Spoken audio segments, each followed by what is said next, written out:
नमस्कार साथियों, स्वागत है आपका ब्राइट एग्रो क्लासेज के ऑनलाइन प्लेटफॉर्म पर। दोस्तों, हम बात करने वाले हैं आपके जो एग्रीकल्चर मेट्रोलॉजी है उसी की हम बात करने वाले हैं। और उसमें आज हमारा जो टॉपिक रहने वाला है जिस पे हम चर्चा करेंगे वो रहने वाला है बायोडाइवर्सिटी। ठीक है, पिछली क्लास में हमने एनर्जी फ्लो की बात की थी, जो न्यूट्रिएंट साइकिल है उसकी बात की थी, फूड चेन देखा और फूड वेब देखा। ठीक है, चारों चीजों की हमने चर्चाई कर ली थी। फूड चेन और फूड वेब में आपको डिफरेंस अच्छे से आने चाहिए, ठीक है, क्योंकि डिफरेंस पूछ सकते हैं। और जो आपका एनर्जी फ्लो से रिलेटेड जो लॉ है, 10% वाला लॉ हो, ठीक है, रूल हो, या इसके अलावा आपके जो हम कह रहे थे ना, फूड चेन में अलग अलग प्रकार के क्या होते हैं, कंपोनेंट होते हैं, कंज्यूमर होते हैं, प्रोड्यूसर होते हैं, डिकम्पोजर होते हैं। कंज्यूमर के भी अलग अलग टाइप होते हैं, मैक्रो और माइक्रो कंज्यूमर होते हैं, या प्राइमरी, सेकेंडरी या टर्सरी कंज्यूमर होते हैं। इन सबको आपको ध्यान रखना है। ये सारी चीजें आपके लिए क्या हो जाती है, इंपॉर्टेंट हो जाती है। ठीक है, अब हम बात करते हैं बायोडाइवर्सिटी की।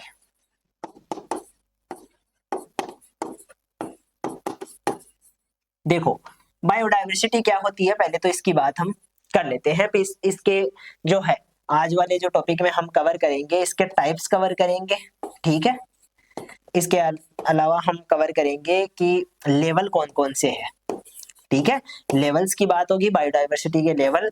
और इसको जो हम ये कह सकते हैं, बायोडाइवर्सिटी का जो लॉस हो रहा है, ठीक है, लॉस किस प्रकार से हो रहा है उसकी भी हम बात करेंगे। ठीक है, इन सब की हम चर्चाएं करेंगे। और इसके साथ में ही आपका बायोडाइवर्सिटी वाला जो चैप्टर है, क्योंकि हॉट स्पॉट की बातें हम अगली वाली क्लास में करेंगे, इसलिए बायोडाइवर्सिटी का अधिकतर पोर्शन हम कवर कर चुके होंगे।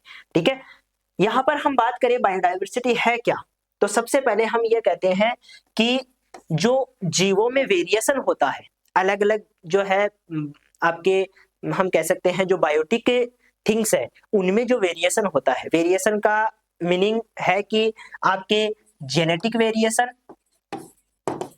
ठीक है, जेनेटिक वेरिएशन का मीनिंग है जीन लेवल का जो वेरिएशन होता है। ठीक है, एक जीन में चेंज आ जाने की वजह से जो है आपका बहुत ज्यादा परिवर्तन हो सकता है किसी भी जीव में, एक जीन के चेंज की वजह से। ठीक है, तो वो आपका जेनेटिक वेरिएशन होता है। इसके अलावा हम बात करते हैं स्पीसीज में जो वेरिएशन होता है, अलग अलग स्पीसीज होती है वो। और जो क्लाइमेट की वजह से जो वेरिएशन आता है, ये सारे जो वेरिएशन है आपके, ये बायोडाइवर्सिटी ही कहलाती है। ठीक है, ये जो सारे वेरिएशन है, इन्हीं को मिलाकर हम क्या बोल देते हैं, बायोडाइवर्सिटी। यानी कि जो लिविंग थिंग्स है उनमें जो वेरिएशन है उसी को हम क्या बोलते हैं, बायोडाइवर्सिटी बोलते हैं। ठीक है, बायो का अर्थ होता है लिविंग और डाइवर्सिटी का अर्थ होता है वेरिएशन। ठीक है, डाइवर्सिटी का अर्थ क्या है, वेरिएशन। तो सीधा सीधा हम क्या कह सकते हैं कि लिविंग थिंग्स में जो वेरिएशन है वो ही आपके क्या होता है, बायोडाइवर्सिटी होता है। ठीक है, why biodiversity is so important. ठीक है, हम ये कह सकते हैं कि इतनी इंपॉर्टेंट क्यों है, हम आज इस पे चर्चा क्यों कर रहे हैं, बायोडाइवर्सिटी हमारे लिए इतनी इंपॉर्टेंट क्यों हो जाती है। ठीक है, तो इसकी हम बात करें तो मैंने आपको पिछली क्लास में भी कवर करवाया था ये चीज, और दोबारा से कवर करवा देता हूं। मैं ये कह रहा हूं कि जो आपकी बायोडाइवर्सिटी होती है, ठीक है, इसका एक इंपॉर्टेंट पार्ट होता है इकोसिस्टम। ठीक है, या इकोलॉजी का एक इंपॉर्टेंट पार्ट होता है इकोसिस्टम।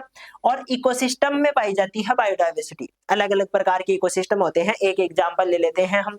जैसे कि आपका डेजर्ट की हम बात करें, ठीक है, किसकी बात कर रहे हैं, डेजर्ट की हम बात कर रहे हैं। अब डेजर्ट में जितने भी लिविंग ऑर्गेनिज्म है, ठीक है, जितने भी प्रकार की स्पीसीज है, या स्पीसीज के अंदर जितनी भी प्रकार की ब्रीड या उनकी वेराइटीज है, उनमें जो वेरिएशन पाया जा रहा है वो आपका क्या है, बायोडाइवर्सिटी है।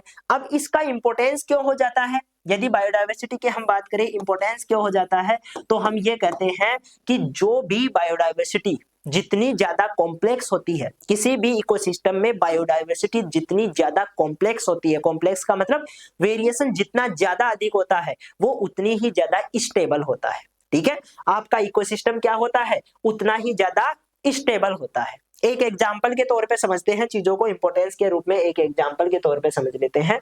जैसे मान लो ये एक फील्ड है, ठीक है, क्या है, एक फील्ड है। इस फील्ड में हमने एक ही वेराइटी उगा रखी है। ठीक है, कोई सी भी एक वेराइटी हमने क्या कर दी, ग्रो कर दी। जैसे कि मैं कह रहा हूं कि H4 नाम की हमने कॉटन की एक वेराइटी ग्रो कर रखी है। यहाँ पर कौन सी कर रखी है, H4 नाम की। ठीक है, एक दूसरा फील्ड है, अब दूसरा फील्ड है, तो इसमें हमने क्या कर रखा है, देसी जो आपकी कपास होती है, जिसको हम कहते हैं देसी कॉटन बोल दिया हमने, ठीक है, इंडिविजुअल जो हमारी इंडिजिनस कॉटन है उसकी हम बात कर रहे हैं। और उसमें भी एक वेराइटी नहीं है, अलग अलग प्रकार की जो वेराइटीज है वो यहाँ पर उगा रखी है, ठीक है, क्या है, अलग अलग प्रकार की वेराइटीज यहाँ पर हमने उगा रखी है। इसमें वेरिएशन दिखाने के लिए मैं इस प्रकार से जो है इसको आपके सामने, क्योंकि ताकि वेरिएशन दिखे, ये बिल्कुल स्टेबल है, जो है स्पेसिंग भी फिक्स है, और यहाँ पर जो पौधे लगे हुए हैं वो बिल्कुल एक समान है, एक जैसे है, क्योंकि एक ही वेराइटी है। लेकिन यहाँ पर अलग अलग प्रकार की वेराइटी है। अब मान लो इंसेक्ट अटैक होता है, ठीक है, हम मान के चलते हैं कि इंसेक्ट्स का क्या होता है, अटैक होता है, या इंसेक्ट्स नहीं मान के चलते हैं, हम ऐसे मान के चलते हैं कि क्लाइमेटिक कंडीशन चेंज हो जाती है, ठीक है। आपके मान लो इसको अधिक वाटर की रिक्वायरमेंट होती है, ठीक है, इस वेराइटी को क्या होती है, ज्यादा वाटर की रिक्वायरमेंट होती है। यहाँ पर अलग अलग पौधे हैं, अलग अलग वेराइटीज है, तो कुछ वेराइटीज को ज्यादा वाटर की रिक्वायरमेंट होती है, लेकिन कुछ वेराइटीज क्या होती है, ड्रोट रेजिस्टेंस होती है, यानी कि वो ड्रोट को क्या कर लेती है, सहन कर लेती है, रेजिस्टेंस होती है, ठीक है।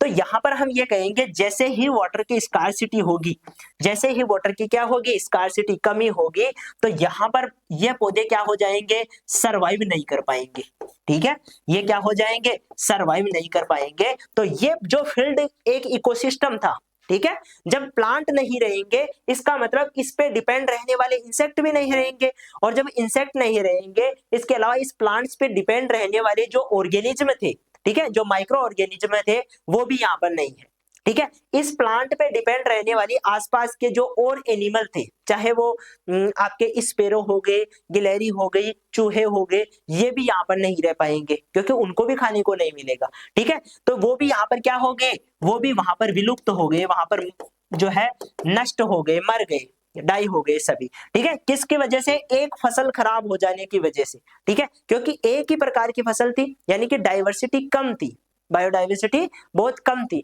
और कम होने की वजह से जब एक कड़ी, एक स्टेप रिमूव हो जाती है, तो सारे प्रकार की जो आपकी जितना भी वेरिएशन होता है वो सारा नष्ट हो जाता है, उस पर डिपेंड रहने वाले जितने भी लिविंग थिंग्स है वो सभी डाई हो जाते हैं।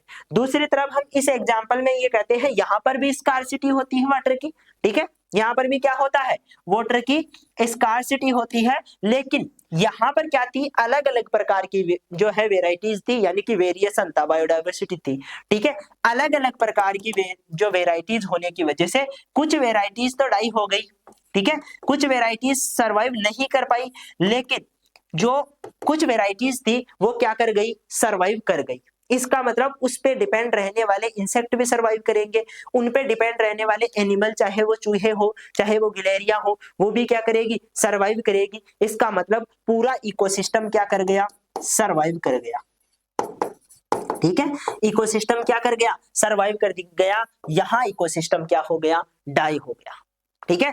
ये क्यों हुआ, क्योंकि यहाँ पर बायोडाइवर्सिटी क्या थी, वाइड थी, बहुत ज्यादा थी, और यहाँ पर डाइवर्सिटी क्या थी, बायोडाइवर्सिटी बहुत कम थी। इसलिए हम कहते हैं कि जब भी किसी इकोसिस्टम में बायोडाइवर्सिटी वाइड होती है या बहुत ज्यादा देखने को मिलती है, तब हम ये कहते हैं उसमें स्टेबिलिटी भी उतनी ही ज्यादा होती है, वो लंबे टाइम तक क्या करता है, सरवाइव करता है, ठीक है, वो इकोसिस्टम लंबे टाइम तक सरवाइव कर पाता है। इसलिए आज हमारे इकोसिस्टम को बचाने के लिए हम ये कहते हैं कि बायोडाइवर्सिटी को बचाना है, ठीक है।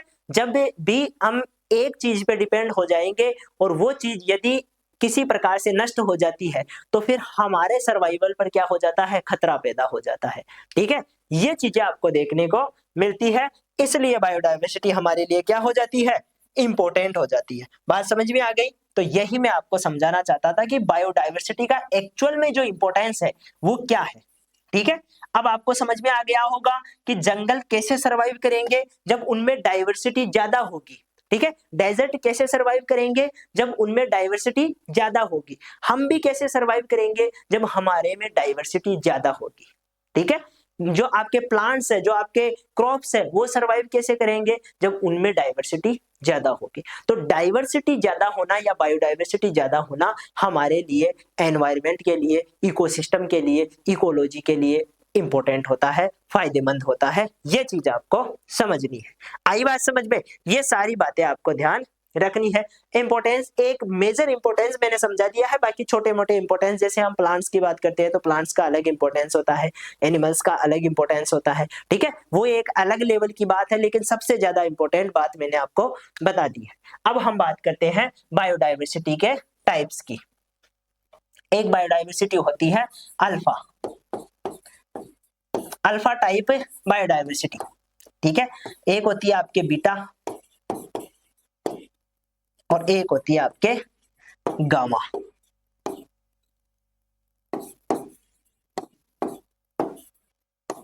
Gamma type biodiversity. अब देखो यहां पर क्या करेंगे, डिवाइडेशन कैसे करेंगे, हम लेवल्स के आधार पर डिवाइडेशन करेंगे। जैसे यहां पर मैं ये कह रहा हूं कि एक इकोसिस्टम, कोई भी एक समुदाय या इकोसिस्टम की मैं बात कर रहा हूं, ठीक है, एक पर्टिकुलर इकोसिस्टम है और उसमें रहने वाला एक कोई भी स्पीसीज है, ठीक है, उसमें पाई जाने वाली जो आपके वेरिएशन होता है उसकी बात हो रही है। जैसे डेजर्ट है, डेजर्ट में पाए जाने वाले जितने भी रेट्स हैं, चूहे हैं, उनमें जो वेरिएशन है वो आपका क्या है, अल्फा टाइप बायोडायवर्सिटी, ठीक है, क्योंकि एक ही प्रकार के, जितना बड़ा डेजर्ट है उसमें एक ही प्रकार के रेट्स नहीं होंगे, चूहे नहीं होंगे, ठीक है, अलग अलग प्रकार के चूहे होंगे। तो एक लोकल कंडीशन है, उस लोकल कंडीशन में एक विशेष स्पीसीज है और उस स्पीसीज में पाई जाने वाली जो विभिन्नता है या बायोडायवर्सिटी है उसको हम क्या बोलेंगे, अल्फा टाइप बायोडायवर्सिटी कहेंगे। बात समझ में आई, अल्फा टाइप बायोडायवर्सिटी क्या है, क्योंकि हम क्या कर रहे हैं, जो आपका इकोसिस्टम है, जो पारितंत्र है, जिसको हम कह रहे हैं एक तरह का आवास है, ठीक है, आवास का मतलब रेजिडेंस है, उस रेजिडेंस में एक पर्टिकुलर जो आपका ग्रुप है उसकी हम बात कर रहे हैं, उस ग्रुप में जो अलग अलग स्पीसीज है उनमें जो वेरिएशन है उसकी हम क्या कर रहे हैं, उसको हम अल्फा टाइप बायोडायवर्सिटी कह रहे हैं। एक और एग्जांपल लेते हैं, वो हम बीटा की बात करेंगे। बीटा में हम ये कहेंगे इकोसिस्टम अलग अलग हो सकते हैं, ठीक है, अलग अलग प्रकार के जो इकोसिस्टम है उनमें आपको डिफरेंट डिफरेंट जो इकोसिस्टम है उनमें आपको पाई जाने वाली विभिन्नता। जैसे मैं कह रहा हूं, एक तो मैंने कहा डेजर्ट, ठीक है, और एक मैंने कह दिया आपके मैं कह सकता हूं टेम्परेट, ठीक है, या तो हम टेम्परेट या कोल्ड डेजर्ट बोल देते हैं, ठीक है, कोल्ड कोल्ड डेजर्ट हमने इसको कह दिया, कोल्ड डेजर्ट, ठीक है। अब मैं ये कह रहा हूं कि नॉर्मल जो डेजर्ट है उसमें पाए जाने वाले जो कैमल है उनको देखो आप, ठीक है, यहां पर कैमल होते हैं, ठीक है, डेजर्ट में कैमल होते हैं, उनकी मैं बात कर रहा हूं, और यहां पर जो है आपके कोल्ड डेजर्ट में भी कैमल होते हैं, उनकी मैं बात कर रहा हूं, ठीक है। दोनों में अलग अलग वेरिएशन देखने को मिलेगा, है एक ही स्पीसीज, जो कैमिलिडी है उसकी हम बात कर रहे हैं, फैमिली एक ही है, इनकी स्पीसीज भी एक ही है, लेकिन फिर भी वेरिएशन, क्योंकि डेजर्ट में पाए जाने वाले जो कैमल है हम कहते हैं जैसलमेरी कैमल है, इसके अलावा हम कहते हैं बीकानेरी कैमल है, बाड़मेरी कैमल है, तो अलग अलग प्रकार के कैमल है, इनमें अलग अलग प्रकार का वेरिएशन है। और साथ में जो कोल्ड डेजर्ट में पाए जाने वाले जो कैमल है जिनको हम कहते हैं दो कुबड़ वाले, ठीक है, दो कुबड़ वाले कैमल, इसका मतलब क्या हुआ, वो आपके कोल्ड डेजर्ट के कैमल है, उनमें जो वेरिएशन है, तो आपके अलग अलग इकोसिस्टम में अलग अलग प्रकार की स्पीसीज में जो वेरिएशन पाया जा रहा है वो आपके क्या है, बीटा का है, ठीक है, किसके टाइप कौन सा टाइप हो गया, वो बीटा टाइप डाइवर्सिटी हो गई, ठीक है, ये बात आपको ध्यान रखनी है। और गामा में हम ये कहते हैं कि अल्फा और बीटा दोनों को मिलाकर हम क्या बोल देते हैं, गामा टाइप बायोडायवर्सिटी कह देते हैं, ठीक है, अलग अलग इकोसिस्टम में भी रहेगी, अलग अलग स्पीसीज भी रहेगी, उनमें पाई जाने वाला जो वेरिएशन है, उनमें पाया जाने वाला जो बायोडायवर्सिटी है उसको हम क्या कहेंगे, गामा टाइप बायोडायवर्सिटी कहेंगे। बात समझ में आ गई, ये चीज आपको विशेष रूप से ध्यान रखना है, ठीक है। तो अल्फा टाइप और बीटा टाइप जो बायोडायवर्सिटी है ये आपके समझ में आ गई होगी, ठीक है। ये चीजें समझने के बाद में हम बात करेंगे लेवल्स ऑफ बायोडायवर्सिटी के, ठीक है, किसकी बात कर रहे हैं, लेवल्स ऑफ बायोडायवर्सिटी। अब देखो लेवल्स की हम बात कर लेते हैं, देखो लेवल में हम ये कहते हैं कि एक तो जेनेटिक लेवल होता है, ठीक है, किसकी बात कर रहे हैं, जेनेटिक लेवल की, जैसे जो आपका जीन है, जो जीन्स होते हैं उनके ऊपर डिपेंड रहने वाला वेरिएशन, ठीक है, अलग अलग प्रकार के जीन अलग अलग प्रकार के कैरेक्टर को डिपेंड करते हैं, ठीक है, उनको डिफाइन करते हैं, ठीक है। तो जो आपका जीनीय लेवल की सबसे स्टार्टिंग जो वेरिएशन की होती है वो कहाँ से होती है, जीन से होती है, डीएनए से होती है। ठीक है, कोई भी वेरिएशन होता है वो कहाँ से स्टार्ट होता है, जीन से, डीएनए से स्टार्ट होता है। ठीक है, फिर वो आपको जो है बाहर दिखाई देता है अलग अलग लक्षणों के रूप में या अलग अलग कैरेक्टर्स के रूप में दिखाई देता है। ठीक है, उसको हम क्या बोलते हैं, जेनेटिक। फिर दूसरा आ जाता है स्पीसीज। ठीक है, क्या आ जाता है, स्पीसीज आ जाती है आपकी। स्पीसीज में हम ये कहते हैं कि अलग अलग प्रकार की स्पीसीज, जैसे टेटिकम एस्टिवम एक स्पीसीज है, हॉर्डियम वल्गेर एक स्पीसीज है। ठीक है, आपके वीट और बार्ले दोनों क्या है, अलग अलग स्पीसीज है। तो उनमें जो वेरिएशन होगा वो आपके स्पीसीज वाला वेरिएशन कहलाएगा। ठीक है, तो इस प्रकार के जो वेरिएशन के लेवल होते हैं वो भी अलग अलग होते हैं। तो टाइप, वेरिएशन के टाइप अलग चीज है और वेरिएशन के जो लेवल है वो अलग चीज है। ठीक है, इस चीज को भी आप विशेष रूप से ध्यान रखोगे।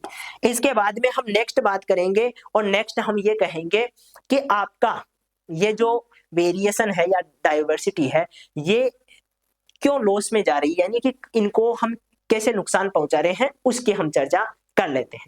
देखो, जब हम ये कहते हैं कि डिफोरेस्टेशन, डिफोरेस्टेशन हो रहा है, इसकी वजह से आपके बायोडायवर्सिटी क्या हो रही है, खत्म हो रही है। ठीक है, वो क्या हो रही है, डाई होती जा रही है, क्योंकि जो नेचुरल उनका हैबिटेट है, ठीक है, जो एनिमल्स का नेचुरल हैबिटेट है,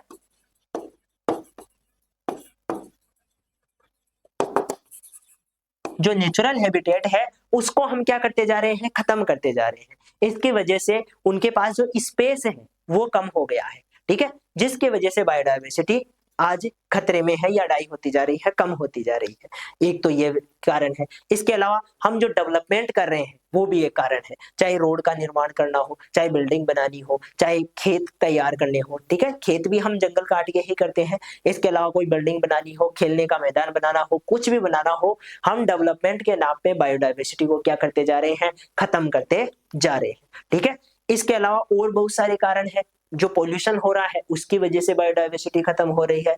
जो एनवायरनमेंट में जो चेंज आ रहे हैं, क्लाइमेट चेंज हो रही है, उसकी वजह से बायोडायवर्सिटी खत्म हो रही है। तो ये बहुत सारे अलग अलग प्रकार के कारण हैं जिनकी वजह से बायोडायवर्सिटी खत्म हो रही है। इन सब का आपको क्या रखना है, ध्यान रखना है।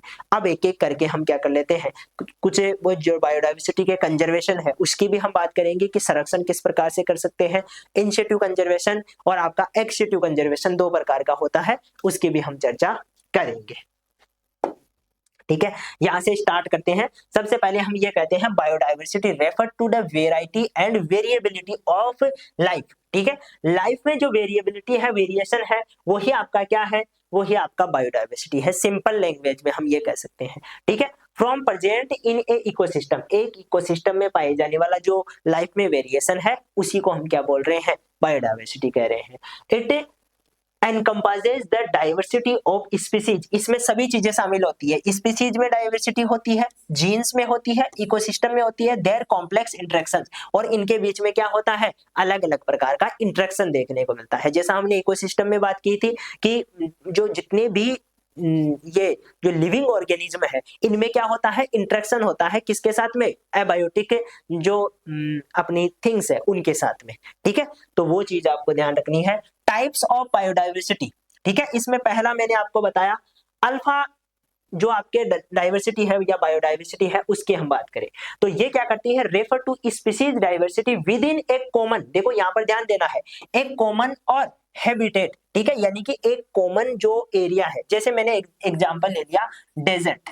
ठीक है, एक एग्जांपल क्या ले लिया, डेजर्ट ले लिया। अब डेजर्ट में पाई जाने वाला जितना भी वेरिएशन है, ठीक है, चाहे वो एक रेबिट की स्पीसीज में हो, चाहे वो आपके केमल की स्पीसीज में हो, चाहे वो आपके सिप की स्पीसीज में हो, किसी भी स्पीसीज में जो वेरिएशन पाया जाता है वो आपका अल्फा टाइप वेरिएशन रहेगा। ठीक है, इसमें सारी चीजें आपके जो है रिचनेस और इवननेस दोनों चीजें भाई, उसमें जो समानता पाई जा रही है, ठीक है, और उनमें जो वेरिएबिलिटी पाई जा रही है, अलग अलग जो उनका नेचर है, वो सारे इस पे में ही आ जाते हैं अल्फा टाइप बायोडाइवर्सिटी में। दूसरा है बीटा डाइवर्सिटी। ठीक है, बीटा टाइप डाइवर्सिटी की हम बात करते हैं, species between different communities and indicate the rate of which species change in the habitat change. यहाँ पर क्या होगा, जैसे ही हम हैबिटेट चेंज की बात करेंगे, ठीक है, तो कम्युनिटी भी जो आपका वेरिएशन है वो भी चेंज हो जाएगा। जैसे एक एग्जांपल की हमने बात की थी, डेजर्ट और कोल्ड डेजर्ट, ठीक है, आपका एक तो हॉट डेजर्ट होता है, एक कोल्ड डेजर्ट होता है। तो जो हॉट डेजर्ट है वहां पर केमल की अलग स्पीसीज होती है, कोल्ड डेजर्ट में अलग स्पीसीज होती है। दोनों को मिलाकर हम क्या बोल रहे हैं, दोनों को मिलाकर हम बीटा टाइप डाइवर्सिटी कह रहे हैं, ठीक है। दोनों की जो अलग अलग ब्रीड है उनको मिलाकर हम क्या कह रहे हैं, बीटा टाइप डाइवर्सिटी, या अलग अलग स्पीसीज को मिलाकर हम कह रहे हैं, ठीक है। ये आपके क्या हो गई, बीटा टाइप डाइवर्सिटी है। और गामा तो बिल्कुल इजी है। गामा के लिए हम ये कहते हैं कि इसमें दोनों चीजें आती है, आपके अल्फा और बीटा दोनों को मिलाकर, दोनों को एक जगह करके हम गामा टाइप डाइवर्सिटी बोल देते हैं, ठीक है। ये ध्यान रखना, ये तीनों जो है आपके समझ में आ गए होंगे। स्टार्टिंग में हम ये कह रहे हैं कम्युनिटी जो है आपकी एक ही है, लेकिन हैबिटेट उनका क्या है, बिल्कुल जो है चेंज नहीं हुआ है, एक ही हैबिटेट की बात कर रहे हैं। एक ही हैबिटेट में अलग अलग प्रकार की कम्युनिटी, अलग अलग प्रकार की स्पीसीज की बात हो रही है। दूसरी तरफ बीटा टाइप डाइवर्सिटी में हम ये कह रहे हैं कि स्पीसीज जैसे ही अपना हैबिटेट चेंज करती है तो अलग अलग हैबिटेट में रहने वाली जो आपकी स्पीसीज है उनमें जो डाइवर्सिटी है उसको हम बीटा टाइप बोल रहे हैं, और दोनों को मिलाकर हम गामा टाइप की वेरिएशन या डाइवर्सिटी कह देते हैं। लेवल्स की बात करें तो वेरिएशन की जो शुरुआत है वो कहां से होती है, स्टार्टिंग कहां से होती है, तो वो आपके जेनेटिक डाइवर्सिटी से होती है। जीन्स में जो परिवर्तन आता है, वेरिएशन इन जीन्स या वेरिएशन ऑफ जीन्स जो है आपका जेनेटिक डाइवर्सिटी को बताता है। दूसरी बात, स्पीसीज डाइवर्सिटी की हम बात करें तो आपके जो वेराइटी ऑफ स्पीसीज है, जैसे हम कह रहे थे ना, अलग अलग प्रकार के ग्रास की अलग अलग स्पीसीज होती है, जिसमें हम होर्डियम वुल्गेर की भी बात करते हैं, ट्रिटिकम एस्टिवम की बात करते हैं, इसके अलावा और भी बहुत सारी स्पीसीज की हम बात करते हैं, ठीक है। ये एक ही फैमिली के हैं लेकिन अलग अलग प्रकार की स्पीसीज है या अलग अलग प्रकार के जीनस है। तो ये जो वेरिएशन होता है आपका, ये क्या है, स्पीसीज वेरिएशन कहलाता है। और इकोलॉजिकल डाइवर्सिटी, इसमें हम ये कहते हैं कोई भी जो आपका ये होता है इकोसिस्टम होता है, कोई भी एक इकोसिस्टम है, जैसे मैं कह रहा हूं डेजर्ट इकोसिस्टम, ठीक है। डेजर्ट इकोसिस्टम में जितना भी वेरिएशन है, ठीक है, डेजर्ट इकोसिस्टम में जितनी भी स्पीसीज पाई जा रही है, जितने भी जीनस पाए जा रहे हैं, जितनी भी अलग अलग प्रकार के ब्रीड या वेराइटीज है, उन सबको मिलाकर हम क्या बोल देते हैं, वो इकोलॉजिकल डाइवर्सिटी कहलाती है, ठीक है। लेवल के हिसाब से इकोलॉजिकल डाइवर्सिटी होती है, ठीक है। ये सबसे बड़ी वाइड डाइवर्सिटी है, ठीक है। जो इकोलॉजिकल डाइवर्सिटी है वो लेवल में सबसे बड़ी है, वाइड डाइवर्सिटी है, ये आपको ध्यान रखना। यहाँ पर एनर्जी का, न्यूट्रिएंट का और जो है मैटर का फ्लो होता रहता है। फ्लो का मैंने समझाया था, जो एनर्जी है वो किस प्रकार से फ्लो करती है, न्यूट्रिएंट साइकिल किस प्रकार से चलता है, ठीक है, वो आपके जो है एक इकोसिस्टम में दिखाई देता है। जैसे CO2 गैस है, प्लांट से फोटोसिंथेसिस करेंगे, उसको चेंज कर देंगे कार्बोहाइड्रेट में, कार्बोहाइड्रेट का यूज प्लांट स्टोर के रूप में कर लेंगे, और बाद में जो आपके शाकाहारी जिनको हम कहते हैं वो आकर उसको खा जाएंगे, ठीक है। अब खाने के बाद में वो डाइजेस्ट कर लेंगे और अपनी बॉडी का फॉर्मेशन करेंगे। उस बॉडी को कौन खाएगा, लाइन है वो खा जाएगा, और लोइन लास्ट में क्या हो जाएगा, डाई होकर डिकम्पोज हो जाएगा, तो वो मिट्टी में मिल जाएगा जो अपना ऑर्गेनिक मैटर है वो, और वो ऑर्गेनिक मैटर सूक्ष्म जीवों द्वारा डिकम्पोज कर दिया जाएगा, उसको CO2 वापस में चेंज कर दिया जाएगा, जो आपके माइक्रोब्स है वो CO2 में चेंज कर देंगे, ठीक है। तो ये CO2 का जो साइकिल है वो चल रहा है, उसी प्रकार प्रत्येक न्यूट्रिएंट का क्या चलता है, साइकिल चलता है, और वो एक इकोसिस्टम में दिखाई देता है, ठीक है। इंडिया की डाइवर्सिटी की बात करें तो हमारा जो देश है वो डाइवर्सिटी के हिसाब से रिच है, ठीक है, खूब डाइवर्सिटी, यानी कि बहुत ज्यादा मात्रा में हमारे पास डाइवर्सिटी है। एक एग्जांपल के रूप में बताता हूं मैं आपको, हमारा जो एरिया है वो 2.4% होता है वर्ल्ड का, ठीक है। पूरे संसार का जो एरिया है उसका 2.4% एरिया रखते हैं। लेकिन जब हम वेरिएशन की बात करते हैं, जब हम ये कहते हैं कि हमारे पास वेराइटी ऑफ प्लांट्स और वेराइटी ऑफ एनिमल्स कितने हैं, तो हम ये कहते हैं 7% डाइवर्सिटी प्लांट्स की और 6.5% डाइवर्सिटी एनिमल्स की हम क्या रखते हैं यहाँ पर इस एरिया में। इतना सा एरिया है लेकिन इतनी मात्रा में लगभग दुगने से तिगुना जो डाइवर्सिटी है वो हम रखते हैं। आई बात समझ में? इसका मतलब डाइवर्सिटी हमारे पास क्या है, रिच है, हमारे पास डाइवर्सिटी की कोई कमी नहीं है। कुछ जो है डाटा दिया हुआ है जैसे हम बात करें कि लगभग जो है 10 हमारे पास बायो जियोग्राफिकल जोन है, 25 बायोटिक प्रिवियंस है। इसके अलावा कुछ जो है हमारा 3.3 मिलियन स्क्वायर किलोमीटर हमारा जो ये है देश है, इसका एरिया है, ठीक है। इसके अलावा जो कोस्ट लाइन है, कोस्ट लाइन का मतलब समुद्र के पास वाली जो लाइन है, वो आपके 7,616 किलोमीटर है। इसके अलावा अलग अलग प्रकार की हमारे पास स्पीसीज है, ठीक है। इसमें हम ये कहते हैं कि फ्लावर प्लांट की जो स्पीसीज है वो आपके लगभग ये हम कह सकते हैं कि 13,000 के समथिंग, और फंजाई फंगस की जो स्पीसीज है, ठीक है। फंगस की मैं काउंट यानी कि संख्या की बात नहीं कर रहा हूं, नंबर्स की बात नहीं कर रहा हूं, मैं इनकी जो स्पीसीज है उसकी बात कर रहा हूं। जैसे फ्यूजेरियम हो गया, ठीक है। फ्यूजेरियम के अलग अलग प्रकार की स्पीसीज होती है, एक ऑक्सीस्पोरियम होती है, इसी प्रकार अलग अलग प्रकार के फ्यूजेरियम होते हैं। मशरूम अलग अलग प्रकार के मशरूम होते हैं, ठीक है। ओयस्टर हम बोलते हैं, बटन मशरूम बोलते हैं। तो ये क्या है, ये अलग अलग प्रकार की फंगस है। तो जितने भी फंगस है उनकी स्पीसीज है। प्लांट्स के हमारे पास इंसेक्ट्स की स्पीसीज है, ठीक है। इसके अलावा जो प्लांट्स है उनकी स्पीसीज है, जो बर्ड्स हैं उनकी स्पीसीज है। ये हमारे पास इतनी मात्रा में जो है अलग अलग प्रकार के वेरिएशन वाली अलग अलग प्रकार की स्पीसीज पाई जाती है। इसका मतलब हम ये कह सकते हैं कि हमारा जो देश है वो डाइवर्सिटी रिच कंट्री के रूप में देखा जाता है, ठीक है। क्या है, डाइवर्सिटी रिच कंट्री है, किसी प्रकार की कोई कमी नहीं है हमारे पास स्पीसीज के मामले में, एनिमल्स के मामले में, प्लांट्स के मामले में, ठीक है। ये ध्यान रखना है आपको। इसके अलावा हम ये कहते हैं कि लॉस ऑफ जो बायोडाइवर्सिटी है उसकी बात करें, या जो खतरे हैं, थ्रेट्स हैं, उनकी हम बात करें बायोडाइवर्सिटी में, तो लॉस या थ्रेट्स किस प्रकार से हो रहा है या जो खतरे हैं वो किस प्रकार से नजर आ रहे हैं, उनकी हम बात कर लेते हैं। सबसे पहले हम बात करते हैं डेवलपमेंट प्रेशर, ठीक है। कंटिन्यू हम क्या कर रहे हैं, डेवलपमेंट कर रहे हैं। हम ये कहते हैं कि हमारी जो कंट्री है वो एक डेवलपिंग कंट्री है, ठीक है, यानी कि डेवलपमेंट कर रही है, कंटिन्यू जो है डेवलपमेंट हो रहा है। यहाँ पर जब डेवलपमेंट होता है तो नई नई आपको बिल्डिंग्स देखने को मिलती है, नई नई सड़कें देखने को मिलती है, रोड्स देखने को मिलती है, रोड नेटवर्क, रेलवे नेटवर्क बढ़ता है हमारा, ठीक है। और ये बढ़ते हैं तो साथ में बायोडाइवर्सिटी क्या होती है, कम होती जाती है, क्योंकि हम जहां पर जो नेचुरल हैबिटेट होना चाहिए एनिमल्स का, वहां पर हम क्या लगा देते हैं, अपनी जो ये इंफ्रास्ट्रक्चर वाली चीजें हैं वो डेवलप कर लेते हैं। उसके वजह से क्या होता है, एक दबाव पैदा होता है, एक प्रेशर लगता है, किस पे, बायोडाइवर्सिटी पे। दूसरी चीज जो आपका एनक्रोचमेंट की बात कर रहे हैं, हम ज्यादा यूज कर रहे हैं, हर चीज का बढ़ा रहे हैं, एग्रीकल्चर को, फॉरेस्ट विलेज को, फिशरीज को, ग्रेजिंग को, ठीक है, शिफ्टिंग कल्टीवेशन को, इन सब को हम क्या कर रहे हैं, बढ़ा रहे हैं। इसकी वजह से जो नेचुरल हैबिटेट है, जो आपके एनिमल्स है, जो प्लांट्स है, उनके लिए जगह कम रह रही है, उनके लिए नेचुरल हैबिटेट रह नहीं रहा है, ठीक है।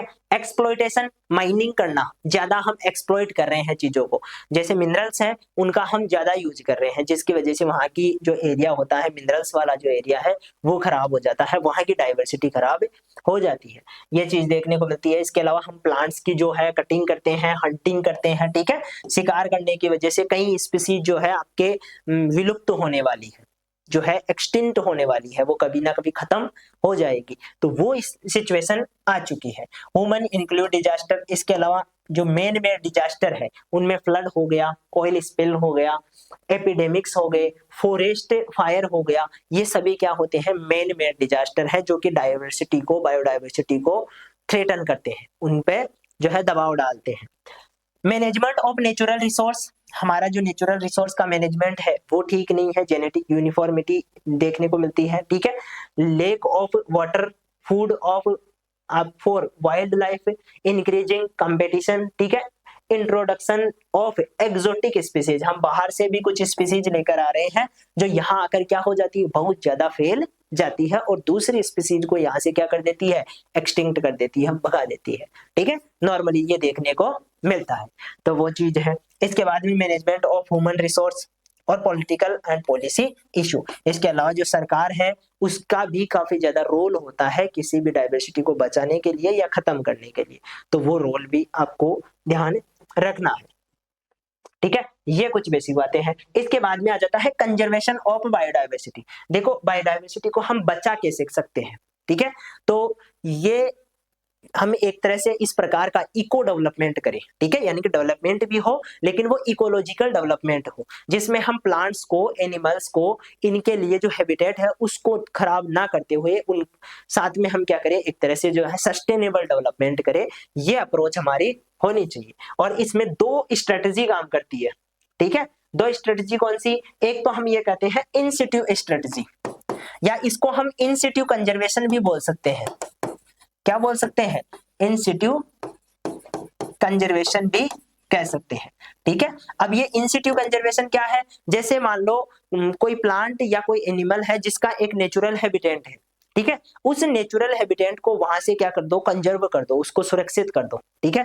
उसका जो बाहर से जो इंटरफेरेंस है, ठीक है, उसको वहां पर बंद कर दो, चाहे वो शिकार हो, चाहे वो आपके एग्रीकल्चर हो, या कोई भी एक्टिविटी हो जो कि बायोडायवर्सिटी को कम कर रही है, उसको वहां से क्या कर दो, रिमूव कर दो। जैसे आपने सुना होगा रणथंभौर की हम बात करते हैं। रणथंभौर क्या है? एक अभ्यारण्य के तौर पे विकसित किया गया है। इसका मतलब वहां पर हम कुछ नहीं कर सकते, जो ह्यूमन एक्टिविटी करते हैं ना, जैसे वहां पर हम खेती नहीं कर सकते, वहां से हम लकड़ी नहीं काट सकते, ठीक है, जंगल नहीं काट सकते, ठीक है, इसके अलावा शिकार नहीं कर सकते, ये सारी चीजें हम वहां पर नहीं कर सकते क्योंकि उस एरिया को क्या कर दिया गया है, वहां से कवर कर दिया गया है, क्योंकि वहां पर बाघ रहते हैं, बाघ का मतलब टाइगर रहते हैं वहां पर, और वो उनको सुरक्षित करने के लिए वहां पर हमने जो है चारों ओर से एक तरह से फेंसिंग कर दी है, या वहां पर कंट्रोल्ड एक एनवायरनमेंट तैयार कर दिया है। इस प्रकार का जो स्ट्रेटजी होती है इसको हम इन सिटू कहते हैं, ठीक है। ये नेचुरल हैबिटेट पे ही करते हैं, जो एनिमल है उसका नेचुरल हैबिटेट, जो नेचुरली वो जहां पर पहले पाया जा रहा था वहीं पे करते हैं। दूसरा होता है एक्स सिटू स्ट्रेटजी। इसमें क्या करते हैं, जो मान लो आपके प्लांट है या कोई स्पीसीज है जो कि हम कह सकते हैं विलुप्त होने वाली है, जिसको हम ये कह सकते हैं कि एक्सटिंक्ट होने वाली है, वो जल्दी से वहां पे खत्म हो जाएगी। इस प्रकार की किसी भी एनिमल को या किसी भी प्लांट को हम वहां से निकाल कर उसको दूसरी जगह ट्रांसफर कर देते हैं, जहां पर उसको किसी प्रकार का थ्रेटन ना हो, खतरा ना हो, ठीक है। जैसे आपने देखा होगा जू खोलते हैं हम, जू चलाते हैं, अलग अलग जूलॉजिकल पार्क होते हैं।